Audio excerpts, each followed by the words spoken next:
Pirinci sadece bir gıda malzemesi olarak değil, kutsal bir ürün olarak görüyorlar. Kötülüklerden arınıyor. Bazıları bidon bidon getirmiş, şişe getirmiş, evine de götürüyorlarmış o suyu. İzmir'de gezeyim böyle sokaklarda. Ne güzel lan. Rengarenk, desenli desenli, yırtmacım da var. Bu bacağımı geldiğimden beri yaladı da yaladı, yaladı da yaladı. Kıza şöyle dağıtmaya mı çıktın kız? Bom bom bom bom, kapı böyle. Kıracaklar kapıyı yani. Kolu çeviriyor, kapıyı ittiriyor, kıracak kapıyı. Toplumsal adaleti, sosyal adaleti sağlamışlar. Ne var? Şöyle baktım, noodle var. Abla dedim şundan. Baktım sebzeler var ondan. Baktım şöyle köfte var, hemen göstereceğim sizlere. 9. yüzyıldan beri aynı tarzda, aynı sistemde pirinç yetiştirildiği düşünülüyor burada. Şelaleye gittiğimi öğrenince gel dedi götüreyim seni, ben de o tarafa gidiyorum dedi. Bir meclis gibi bir şey, karar alınacağı zaman mecliste konuşuyorlar, tartışıyorlar, kararlar alınıyor. Böcek yeme olayları bu kıtlık dönemlerinde ortaya çıkmış. Sonra sanırım bu mentaliteyi oluşturmuşlar. Yani biz pirincimizi yetiştirelim.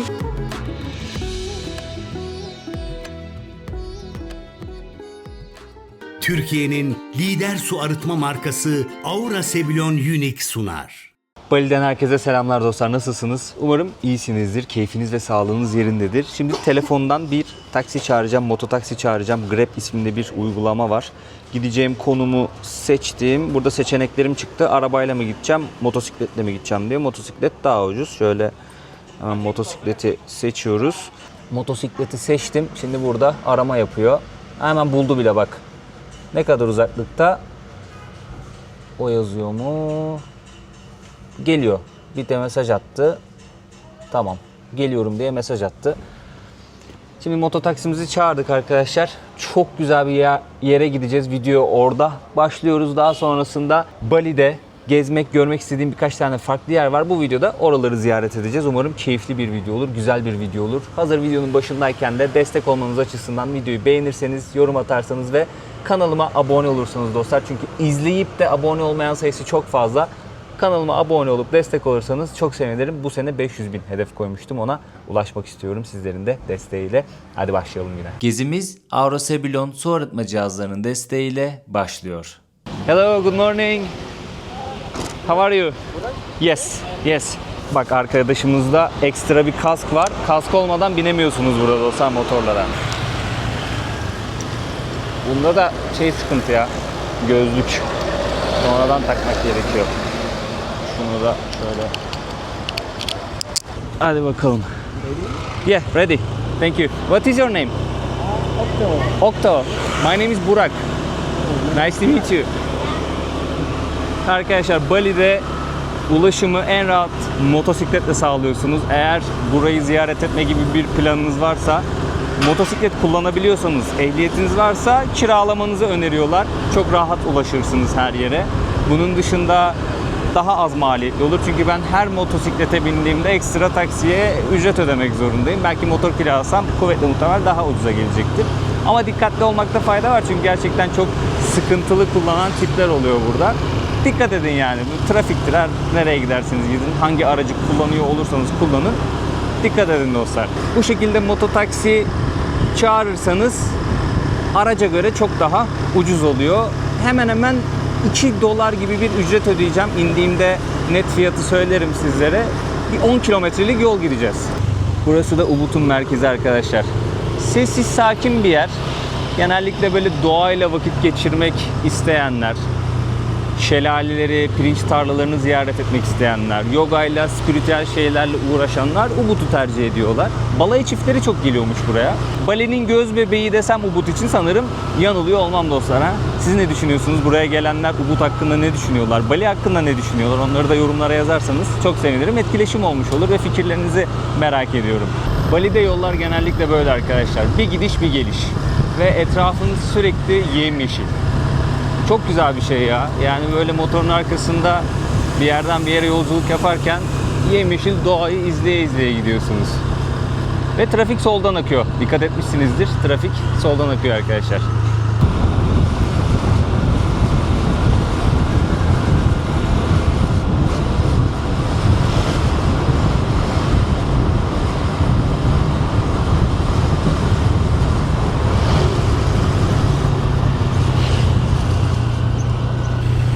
Geçtiğimiz yerin güzelliğine bakar mısınız ya?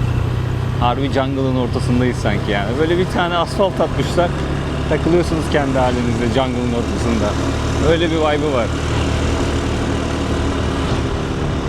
Geldik arkadaşlar, bakın 27.500 rupi tuttu. O da 1.65 dolar yapıyor. Böyle 70-71 TL civarı bir şey. Buradan hemen 5 puanımızı verdik kardeşimize. Tamamdır. Cash ödedim. İsterseniz kart bilgisi de girebiliyorsunuz. Kartla da ödeyebiliyorsunuz. Yaptığınız yolculuk burada çıkıyor işte. Ne kadar sürmüş? 10.17 kilometre gelmişiz 23 dakikada. Hello, how are you? Yeah, good, thank you. I want to buy one ticket to visit Rice Terrace. 50,000. No, thank you. Yapmak istediğiniz aktiviteler varsa fiyatlar bu şekilde arkadaşlar. Şöyle göstereyim. Salıncakta sallanıp fotoğraf çektirirseniz 300 bin rupi. Burada drone uçurma izni de var. 100 bin rupiye drone da uçuruyorsunuz. Normalde şey değil, yasal değil. Meşhur salıncak arkadaşlar. Hamile kadınların bunu yapmasına izin vermiyorlarmış. Öyle bir ibare de gördüm. Çünkü belinizden bağlıyorlar sizi güvenlik açısından. Burada böyle fotoğraf, video da çekiyorlar. Yani sosyal medyada oldukça popüler bir görsel bu. Bak bak bak bak, kim var? Bilet aldın mı lan sen? He? Şşş. Alo, biletini göster reis. Bak nasıl gidiyor bak. Sen büyüyünce ne olacaksın? Komodo mu olacaksın lan? He? Bu farklı bir kertenkele cinsi sanırım. Şöyle terasları yukarıdan göstereyim arkadaşlar sizlere. Buraya gelip ücretsiz bu manzarayı görmek istiyorsanız bir noktada böyle free viewpoint falan gördüm haritada. Yani ücretsiz de görebileceğiniz bir alan varmış sanırım ama ben içeride gezmek istiyorum. O yüzden bilet aldım. 130 TL civarı bir şey yapıyor yani. 3 dolar gibi diyeyim ben size. Burada sosyal medyanın hakkını da verenler var. Şöyle göstereyim. Güzel pozlar yakalıyorlar.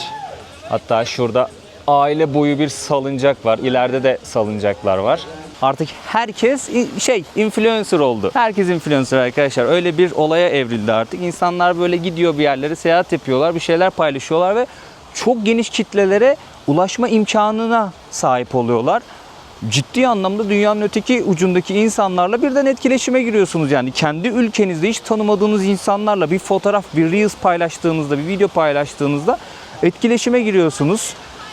Değişik bir şey ya. Gerçekten çok değişik bir şey. Çağ nereye evrildi ya? Gerçekten anlamakta bazen güçlük çekiyorum. Buranın ismi Tegalalang Pirinç Terasları. Yüzyıllardır aynı sistemle pirinç yetiştiriyorlarmış burada. Subak sulama sistemini kullanıyorlarmış. Bu da UNESCO'nun dikkatini çekmiş arkadaşlar. Nasıl bir sistem diye dikkatini çekmiş ve sanırım koruma altına almış UNESCO bu sistemi. 9. yüzyıldan beri aynı tarzda, aynı sistemde pirinç yetiştirildiği düşünülüyor burada. Fark ettiyseniz yamacı oymuşlar ve teraslar oluşturmuşlar. Her terasa eşit su gelecek şekilde bir sulama sistemi kurmuşlar. Böylelikle erozyonu da önlüyorlarmış. Sel riskini azaltıyormuş ve suyun her tarlaya adil dağılmasını, ulaşmasını sağlıyorlarmış. Bizler turistler olarak burayı doğasından dolayı, ilginç görüntüsünden dolayı gelip ziyaret ediyoruz. Bizler için turistik bir atraksiyon ama Balililer için çok önemli bir nokta burası. Şimdi tarım, özellikle pirinç, Balililerin kutsal saydığı bir şey. Yani burası aslında hem tarım yaptıkları bir alan hem de aslında bir ibadethane. Böyle görüyorlar arkadaşlar. Çünkü pirinci sadece bir gıda malzemesi olarak değil, kutsal bir ürün olarak görüyorlar. 2-3 kez pirinç hasadı yapabiliyorlarmış arkadaşlar burada. Teras sistemi olmadan bu pirinç hasadını yapmaları mümkün değilmiş. Burası Devi Siri'ye adanmış. Pirinç ve bereket tanrıçasıymış kendisi. Onunla ilişkilendiriyorlar. Tarlalar tapınak gibi kutsal kabul ediliyor burada. Ekim ve hasat dini törenlerle yapılıyormuş. UNESCO'ya göre Tegalalang dünya üzerinde subak sulama sisteminin en görünür örneği sayılıyor. Bali'de 1000 yıldır devam eden bir sulama sistemiymiş ama şöyle bir olayı var. Sadece bir tarımsal faaliyet değil, tapınak merkezli, adil bir sulama sistemi ve kolektif bir sulama sistemi. Yani toplumu işin içine katıyor, toplumsal düşünceyi işin içine katıyor, inancı işin içine katıyor ve tarımsal faaliyet. Bu üçünü harmanlamış böyle bir sistem. Şimdi subak sisteminin nasıl çalıştığını adım adım inceleyelim. İlk adım suyun kaynağı. Tahmin edebileceğiniz üzere doğal kaynak. Yani suyun Tanrı'nın bir armağanı olarak görüyorlar, öyle kabul ediyorlar ve doğal kaynak sularını kullanıyorlar.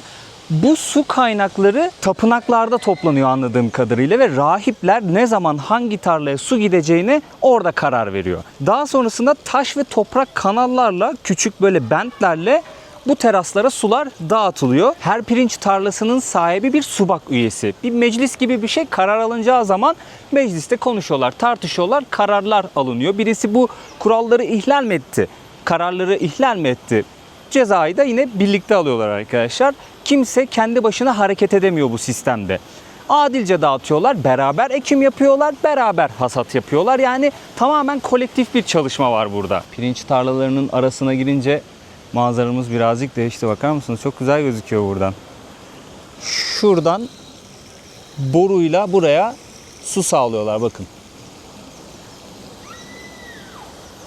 Pirinç Güneydoğu Asya'nın olmazsa olmazı. Sri Lanka'da gezerken de öyle. Onların da mentalitesi şuydu: sadece pirinç yetiştirelim ama herkese yetecek kadar yetiştirelim. Kimse aç kalmasın. Biz bir şekilde başımızın çaresine bakarız. Genelde ülkeler hep bu mantıkta. Şimdi bazı ülkeleri gezdiğimizde Güneydoğu Asya'da hep kıtlık görüyoruz. Savaşlar olmuş, belli başlı olaylar olmuş, kıtlıklar yaşanmış, insanlar aç kalmış. Pirinç en temel besin maddesi buradaki insanlar için, ulaşamamışlar ona. İşte Kamboçya'da olsun, Tayland'ın belli yerlerinde olsun, Vietnam'da vesaire böyle böcek yeme olayları bu kıtlık dönemlerinde ortaya çıkmış. Sonra sanırım bu mentaliteyi oluşturmuşlar. Yani biz pirincimizi yetiştirelim, herkese yetsin, kimse aç kalmasın, bir daha o günleri görmeyelim mantığı var. Ve o kadar güzel bir coğrafya ki, yemyeşil bir coğrafya, değerli bir toprağı var. Çeşitli ülkelere gidiyorsunuz, bu pirinç tarlalarını, çeşitli tropikal meyvelerin, sebzelerin yetiştiği tarlaları ziyaret edebiliyorsunuz. Tarıma da elverişli bir toprağı var, bir iklimi var. Subtropikal iklim, gayet sıcak. Bizim coğrafyamızda mesela yetişmeyen meyveler burada böyle gırla, ucuza al ye, ucuza al ye. Gayet de lezzetli. Fark ettiyseniz sulama sisteminde toplumsal adaleti, sosyal adaleti sağlamışlar. Yani ama benim üstte terasım var, senin altta terasın var, su bana gelsin, sana gelmesin, öyle bir mevzu yok yani. Eşit, adaletli bir dağıtım var. Bakın orada ablamız şey yapıyor dostlar. Günün belli saatlerinde bu hello dikkatini dağıttık birazcık ablanın. Bu ritüeli gerçekleştiriyorlar. Çiçekler, pirinçler koyuyorlar böyle bir kasenin içine, bir yaprağın içerisine. Tütsüler yakıyorlar ve dualarını ediyorlar. Çanang Sari diyorlardı buna, yani çiçekli adak gibi bir şey olması lazım Türkçe'ye çevirecek olursam. Böyle bir olay, gün içerisinde sıklıkla görebiliyorsunuz bunu. Sabah ne oldu? Uyuyorum. O kadar da güzel uyuyorum ki böyle var ya, rüyalardayım yani. Müthiş bir uyku çekiyorum. Bom bom bom bom, kapı böyle. Kıracaklar kapıyı ya. Kolu çeviriyor, kapıyı ittiriyor, kıracak kapıyı. Lan dedim ne oluyor? Hani housekeeping olsa kapıyı çalar, housekeeping falan. Biz de yaptık, biliyoruz. Yok abi, kapıyı kıracak gibi böyle. Lan dedim ne oluyor? Sıçradım uykumdan. Baktım böyle ciyaklama sesleri geliyor. Falan diye anladım orada. Maymun kapıyı zorluyor. Balkona gelmiş. Cama vuruyor. Lan dedim ne oluyor oğlum? Muz tarlası mı var evin içerisinde, odanın içerisinde yani? Muz da yok, yiyecek de yok, bir şey de yok. Maymun odayı basıyordu sabah sabah. Aklım gitti var ya, sıçrayarak uyandım. Zaten sonra da uyuyamadım. İyi ki giremediler içeri. Kapıyı kıracaktı. Ne kadar büyük maymunsa, goril mi şey yaptı artık, Angola'dan buraya gelip kapımızı zorladı. Haraç mı kesmeye geldim birader? Bir kapıyı çal. Selamünaleyküm, aleykümselam. Baba çay içmeye geldik. Çayın var mı? Çikolatan, çorban var mı? Muzun var mı? Suksma, thank you. Abi ben son kokonatı aldım. Sorry, this is the last one. Arkadaşlar burada içeceklerin fiyatları var. Kokonat suyu 30.000 rupi, yani yaklaşık 2 dolar. Bintang dedikleri buranın yerel bir birası. O da 2 dolar civarı. İşte kola var 1 dolar, Sprite 1 dolar, Fanta 1 dolar, su 1 dolardan biraz daha az. Bir de Arak Bali var. Arak Bali is alcohol? Yes. Arak, yes. Arak, alkol yani, onu biliyoruz. Arak Bali demek ki tamam, burada da arak diyorlar. Şurada güzel bir dost meclisi var. Merhabalar beyler. Merhabalar hanımlar. Burada oturalım. Kendime bir kokonat içeyim. Aha. Yaban arası da geldi. Simsiyah lan öyle. Çok korkuyorum ben yüksekten. Bunu yapamam herhalde ya. Yapamam. Ya boşluğa atamam kendimi öyle. Terledim, tere baksana. Yani düşün, mevsim değil Ama ve lakin havanın güzelliğine bak. Tabii 3'ten sonra %100 yağmur yağacak. Yani burada olay o. Yağışlı sezonda gelirseniz Ekim'le Mayıs arası mı diyeyim? Ekim'den Nisan'a, Kasım'dan Nisan'a kadar ya da Kasım'dan Mayıs'a kadar yağışlı sezon olarak geçiyor. Özellikle Ocak, Şubat'ta feci bir muson dönemi yağış. Ama sıcak yani. Yalan yok. 3'ten sonra feci bir yağmur yağıyor gözlemlediğim kadarıyla. Ocak, Şubat için söylüyorum. Bak görevli karşıya şeyle geçiyor, zipline'le geçiyor. Bizim gördüğümüz Tegalalang pirinç tarlalarının bir kısmıydı arkadaşlar. İleride kaldı. Şöyle sizlere terasların kalan kısmını da göstermek istiyorum. Bilet aldığımız yerde belli bir kısmı gezebiliyoruz. Farklı farklı işletmeler var. Hangisinden bilet alırsanız onların alanını geziyorsunuz. Şöyle sizlere terasları göstereyim. Bayağı geniş bir alan bu arada. Bayağı geniş bir alan. Çok da güzel bir manzarası var. Ama en kalabalık olan yer bizim ziyaret ettiğimiz yer. Buralar bayağı bir sakin. Baksanız orada havuz var. Teraslara karşı havuz keyfi yapıyorlar. Manzaraya karşı havuz keyfi yapıyorlar. Yine salıncak var. Kafeler, restoranlar, alışveriş yapabileceğiniz yerler. Burayı da bu teraslar aslında bir noktada turizme açıyor. Biz dünyanın her yerinden gelip buraları ziyaret ediyoruz arkadaşlar. Bu insanlar da buradan para kazanıyorlar.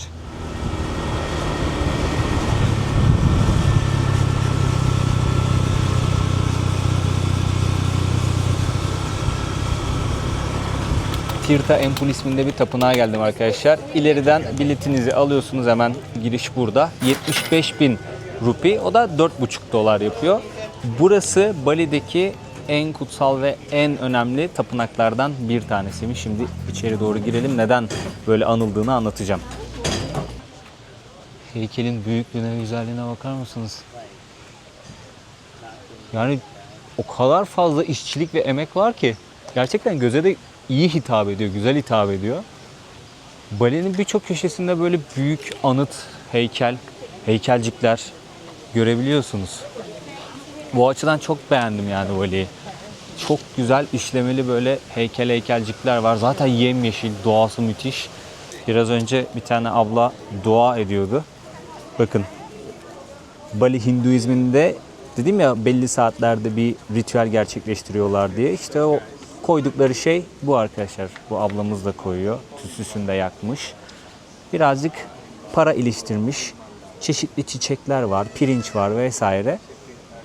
Bu şekilde dua ediyor. Kendisini de çok rahatsız etmeden sizlere göstereyim.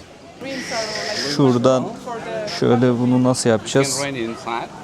Şöyle bağlayalım. Saygı arkadaşlar. Saygıdan dolayı böyle bir şey yapıyorlar. Şunu bağlayamadım. Güzel oldu. Yakıştı ha, ne diyorsunuz? İzmir'de gezeyim böyle sokaklarda. Ne güzel lan. Rengarenk. Desenli. Yırtmacım da var. Şov da yaparım. Burada böyle bir masa kurmuşlar. Siz girerken alıyorsunuz. Belinize bağlıyorsunuz. Daha sonrasında çıkarken bırakıyorsunuz. Kadın erkek fark etmeksizin bunu yapmak zorundasınız. Düşünsene, evinin kapısı böyle. Şöyle bir şeyden içeri giriyorsun.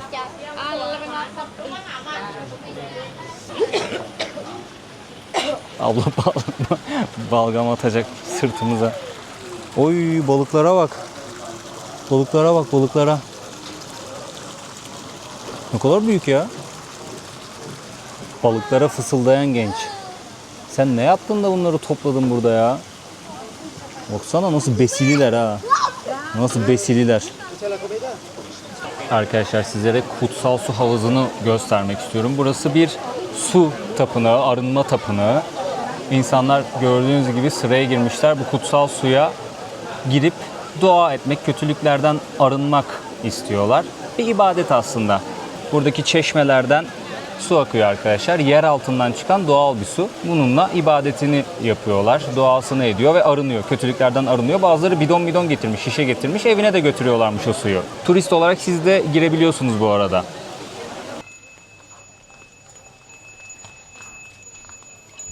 Tapınağın ana kısmı burası arkadaşlar. Buradan sonra biz giremiyoruz. Çünkü ibadet edecek olanlar sadece içeri girebiliyor. Birazcık kısık sesle konuşacağım. Bakın zil çaldı. Herkes elini kaldırdı böyle. Birleştirdi. Yine aynısını yapıyorlar bakın. Şurada işte imam var. O yönlendiriyor cemaati. Tütsüler yakılmış.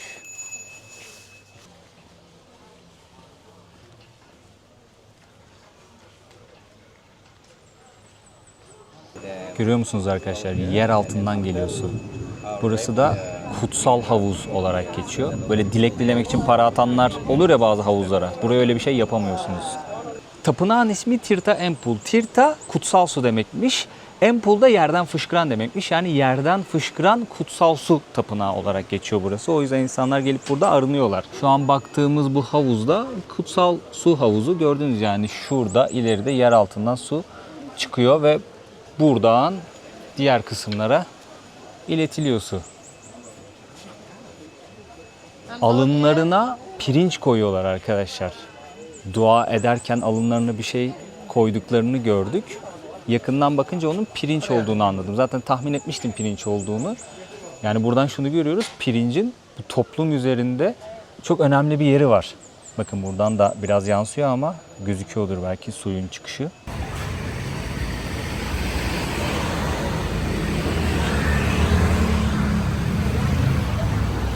Bir tane restoran gördüm arkadaşlar. Yanlış bilmiyorsam Endonezya'da yerel yiyecek yiyecekseniz Warung ismindeki restoranlara gitmeniz gerekiyor. Öyle hatırlıyorum ben. Restorana girdim. İngilizce bilen yok. Dedim tamam. Ne var? Şöyle baktım. Noodle var. Abla dedim şundan. Baktım sebzeler var ondan. Baktım şöyle köfte var. Hemen göstereceğim sizlere. Şöyle bir köfte var. Dedim abla ondan da koy. Karıştır dedim. Ben dedim yiyeceğim bunu. Sağ olsun buranın yerel bir lezzetini hazırladı hemen. İçerisine böyle çeşitli sebze, ince kıyımlı sebze parçaları koydu. İşte yeşil soğan görüyorum, çıtır tavuk görüyorum, çıtır soğan görüyorum, yeşil soğan görüyorum. Bir ıspanak mı bu? Ispanak galiba. Noodle var. Şöyle tavuk parçası var, köfte var ve çıtır hamur var. Adını bilmiyorum yemeğin. İnanın fiyatını da bilmiyorum. Şöyle köfteyle başlayalım tadına bakalım. Köftesi güzelmiş ha. Öyle çok garip bir tadı yok. Bence yenir. Bu arada çok güzel bir manzaraya oturdum yani. Hakikaten güzel yere restoran açmışlar.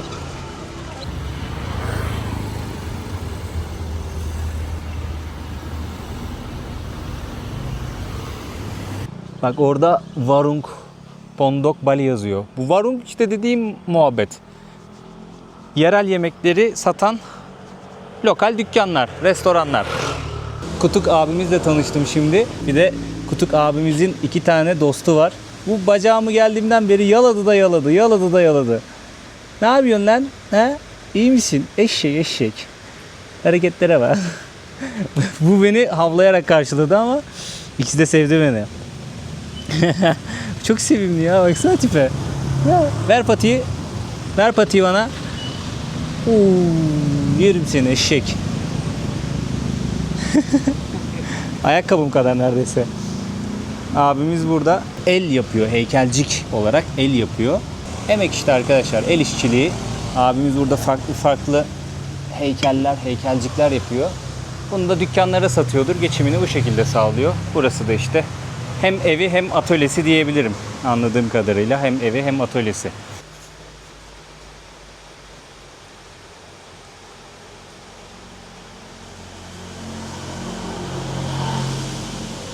Abi o gördüğünüz heykelleri, heykelcikleri yapmış. Hepsini kendi yapmış. İngiltere'ye gidiyormuş buradan. Ben buradaki dükkanlara veriyor diye düşünmüştüm. İngiltere'ye gidiyormuş, Southampton'a gidiyormuş. Oradan da sanırım bütün İngiltere'ye dağılıyor işte hediyelik eşya dükkanlarına vesaire. Belki Avrupa'ya da gidiyordur bilmiyorum. Çok az para veriyorlar diyor. Az paraya çalışıyoruz diyor. Ucuz işçilik abi işte yani. Ta dünyanın öteki tarafından geliyorlar burada. Ucuz işçilik sömürüyorlar. Kendileri üzerine 10 koyuyor, 20 koyuyor, 30 kat koyuyor, satıyor. Burası bayağı ufak bir yerleşim yeri. Şöyle etraftan da görüyorsunuz. Köy ya bura. Bildiğin şu an köyün merkezi gibi bir yer.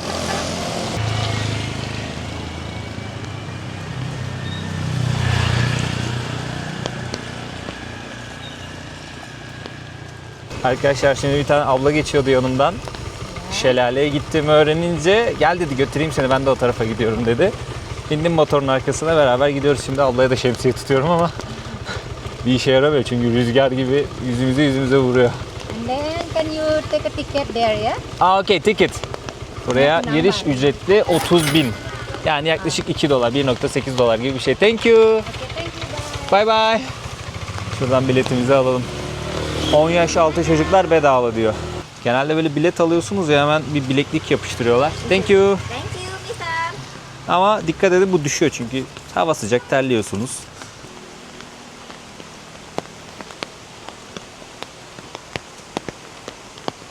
Çok açık söylüyorum, bu insanlar doğayı korumanın, ona saygı duymanın ciddi anlamda ekmeğini yiyorlar, bakın. Ciddi anlamda ekmeğini yiyorlar. Çünkü buraya gelen insanların bir kısmı sahil için, bir kısmı işte sosyal medyada popüler olduğu için, hiç hevesi yokken bile burayı tercih ediyor. Kimisi işte backpacker, geliyor Canggu tarafında yaşıyor, uzaktan çalışıyor vesaire.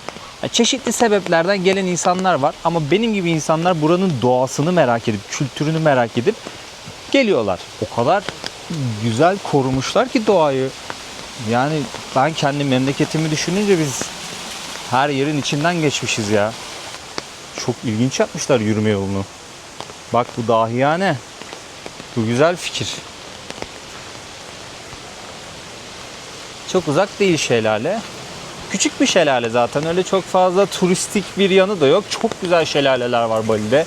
Ama o kadar terste ki, o kadar uzakta ki arkadaşlar. Yani oralara gitmek ciddi anlamda böyle 2-2,5-3 saatlik bir yolculuk yapmak demek. Benim kısıtlı vaktim var. Bir de şu an turizm sezonunda değiliz. Görüyorsunuz hava patlıyor birden yani. Öğlen 3 oldu mu yağmur başlıyor. Ben anlamadım bu mevsimi yani. Öyle olunca 3'e kadar gezebiliyorsun. Kamera suda bayağı bir sıkıntı yaşıyor. O yüzden ben rahat videoda çekemiyorum su geldiği zaman. Ne yapmak zorundayım? Belli başlı yerleri atlamak zorundayım. Zaten süre de kısıtlı, seyahat sürem de kısıtlı. Burası çok büyük bir ada arkadaşlar yüz ölçümü olarak. Aynı zamanda kalabalık da bir ada. 4,5 milyon nüfusu var. Bir dahaki gelişimde diğer yerleri gezeriz. Part gezeceğiz artık.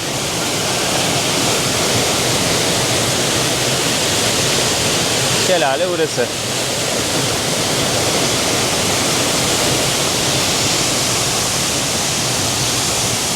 Ya mesela buraya gelmek için ücret vermenize gerek yok, anladın mı? Hiç gerek yok hem de yani. Bunu da yapmayı verin. Bunu da yapmayı verin yani. Ücretsiz yap. Sembolik bir şey yap.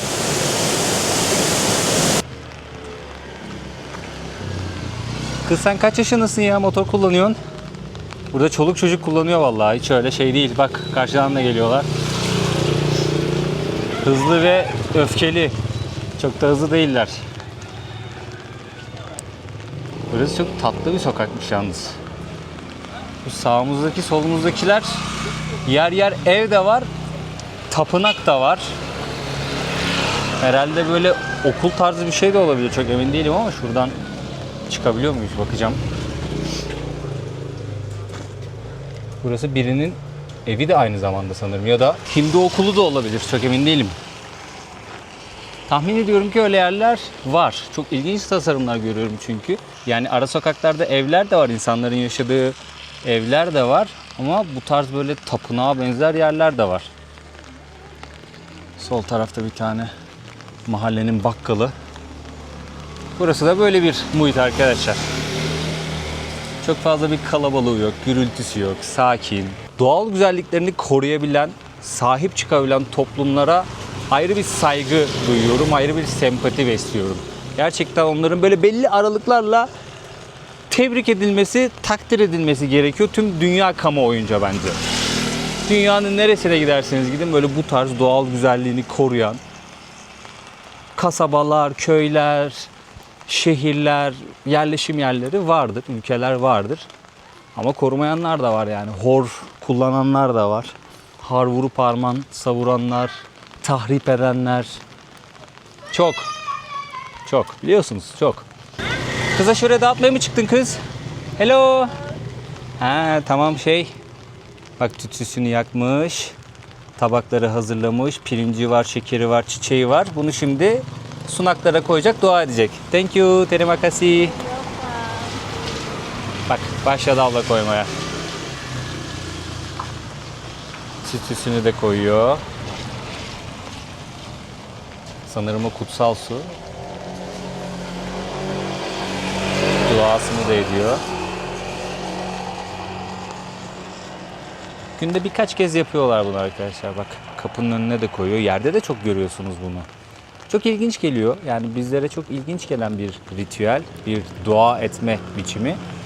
Ama ve lakin buranın gerçekliği. Köyümüze döndük. Monkey Forest Ubud yazıyor burada. Buradan böyle girdiğiniz zaman yolun sağ tarafından hatırlıyorsanız ziyaret etmiştik.